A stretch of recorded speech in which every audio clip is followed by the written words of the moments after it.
Microsoft-ის განცხადებით, Windows-ის მომხმარებლების რაოდენობა 2022 წლის შემდეგ მნიშვნელოვნად შემცირდა და დღეს შეადგენს 1 მილიარდ მომხმარებელს. ეს მაინც ხადია ძალიან ბევრია, რადგან დაახლოებით 1/8 არის გლობალური მოსახლეობის, მაგრამ მაინც არის კლების ტენდენცია, რომელსაც აქვს რამდენიმე ახსნა. მათ შორის პირველი არის ის, რომ მომხმარებლები გადადიან კონკურენტ პლატფორმებზე, აქ ძირითადად იგულისხმება Linux-ი და იგულისხმება Mac OS-ი, ანუ Apple-ის ეკოსისტემაში შემავალი კომპიუტერებზე არსებული პროგრამული უზრუნველყოფა. აგრეთვე არის ძალიან მნიშვნელოვანი ფაქტორი smartphone-ების მომხმარების ზრდა, რადგან smartphone-ებში ისტორიულად Windows-ი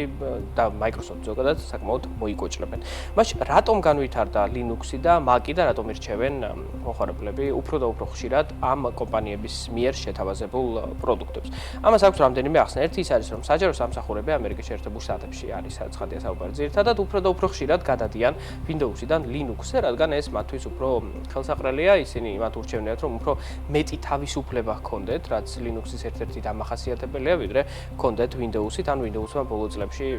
ძალიან ბევრი mandatory გადაწყვეტილება მიიღო და ხშირად ჩაკეტა და ხშირად იძულებით გადაწყვეტილებას აღებინებს საკუთარ მომხმარებლებს და ეს ბევრ კომპანიას, რომელსაც ბიუჯეტირება შედება გრძელვადიანად უნდა არ უხერს. აგრეთვე მეორე მხარეს გვაქვს Apple, რომელმაც უარი თქვა Intel-ის პროცესორებზე და მოგვიანებით Apple Silicon-ის საკუთარი დივიზია შექმნა კომპანიის შიგნით, რომელთაც დაიწყეს წარმოება პროცესორების კომპანიის შიგნით, რამაც ძალიან დიდი ტრანსფორმაცია განიცადა რეალურად Apple-ის ეკოსისტემისთვის, რადგან ეს ძალიან კარგი ჩიპებია, უდაოდ ფაქტი ესეა და ამ ჩიპებზე დაშენებული კომპიუტერებიც საკმაოდ მძლავრი გამოდის და ადამიანებიც ამიტომ ხშირად უარს ამბობენ ტრადიციულ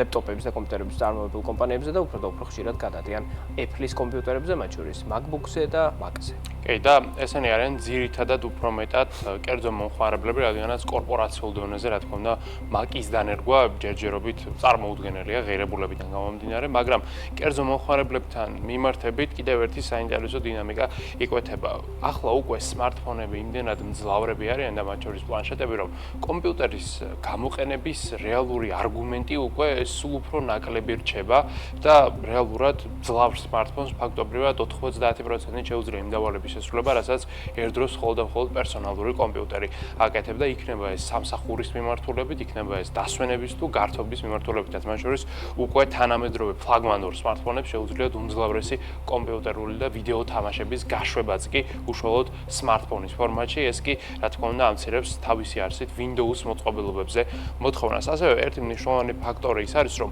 თავად smartphone-ების მიმართულებით Windows-ი ვერადა ვერ განვითარდა. თუ Apple-ს ჩამორჩენა არ აქვს, რადგანაც ის Mac OS-საც ქმნის და iOS-საც და თუ კი მაგალითად Google-ს აქვს როგორც Chromebook-ები, აგრეთვე Android-ი smartphone-ების მიმართულებითაც და ამ მხრივ არის აბსოლუტური დომინანტი, იგივეს ვერ ვამბობთ Windows-ზე, რადგანაც Microsoft უბრალოდ ჩავარდა ამ მიმართულებით, იყო რამდენიმე მცდელობა, იყო მაგალითად Sony Ericsson Xperia X1, ვისაც ახსოვს, ძალიან რთული მოწყობილობა კლავიატურით და Windows-ით და მისი გამოყენება მე პირადად მქონია მის საშუალება და იყო სრული ჯოჯოხეთი მარტივად რომ გითხრათ, შესაბამისად ესეთი ტიპის Windows მოწყობილობა ტელეფონი არავის არ ჭირდებოდა იმ ეპოქაშიც და არც ახლა. შემდეგ იყო HTC-საც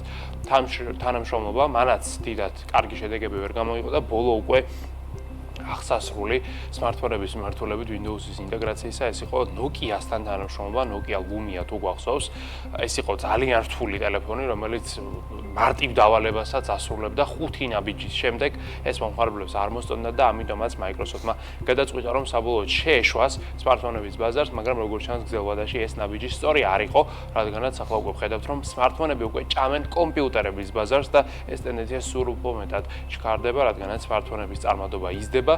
დავალებები მარტივდება, ხოლო ადამიანებს აღარ უნდებათ კომპიუტერების შეძენა. აღნიშნული საბაზრო დინამიკის მიუხედავად არის კონკრეტული შედარებით ნიშური მიმართულებები, სადაც დომინანტად რჩება მაინც, რაც არ უნდა იყოს Windows-ი და შესაბამისად Microsoft. ერთ-ერთი ასეთი მიმართულება არის gaming ინდუსტრია, რადგან როგორც ცნობილია, ვიდეო თამაშების მოყვარულებს ძალიან უყვართ PC-ზე თამაშები, შესაბამისად ისინი ხშირ შემთხვევაში იყენებენ სწორედ ისეთ კომპიუტერს, სადაც Windows-ი არის დაყენებული, რადგან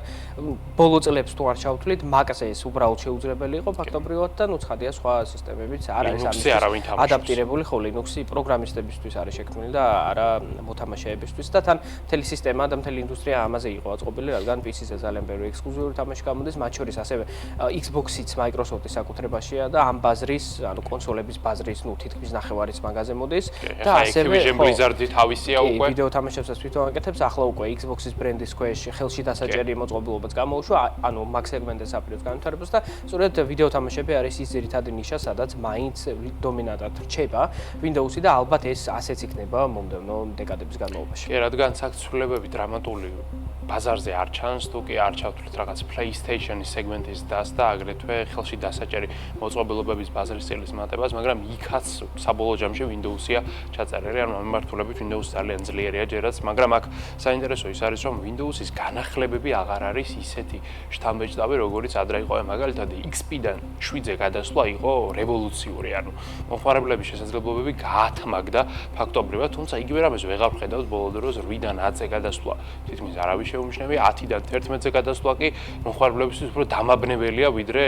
ახსნილი, რადგანაც ბევრ მომხმარებელს აღარ მოსწონს Windows 11 და ის რომ Microsoft-მა შეუწყვიტა რეალურად Windows 10 მხარდაჭერა და უკვე აიძულებს მომხმარებლებს რომ Windows 11-ზე გადავიდნენ, ეს მომხმარებლებს არ მოსწონს, რადგანაც Windows 11 ჭირდება უფრო მძლავრი მოწყობილობა, ანუ ახალი კომპიუტერი შეძენა, ეს კი როგორც ვთქვით, დიდად მომხმარებლებს ბოლო პერიოდში არ სურთ, ამიტომაც Windows-ზე ნელ-ნელა იკლებს მოთხოვნა, მაგრამ შეიძლება ეს ყველაფერი ერთდროს იქნეს გამოსწორებული, რადგანაც Microsoft-ს აქვს ხელოვნური ინტელექტი და ხელოვნური ინტელექტს ბევრი პრობლემის მოგვარება ძალიან მარტივად შეუძლია.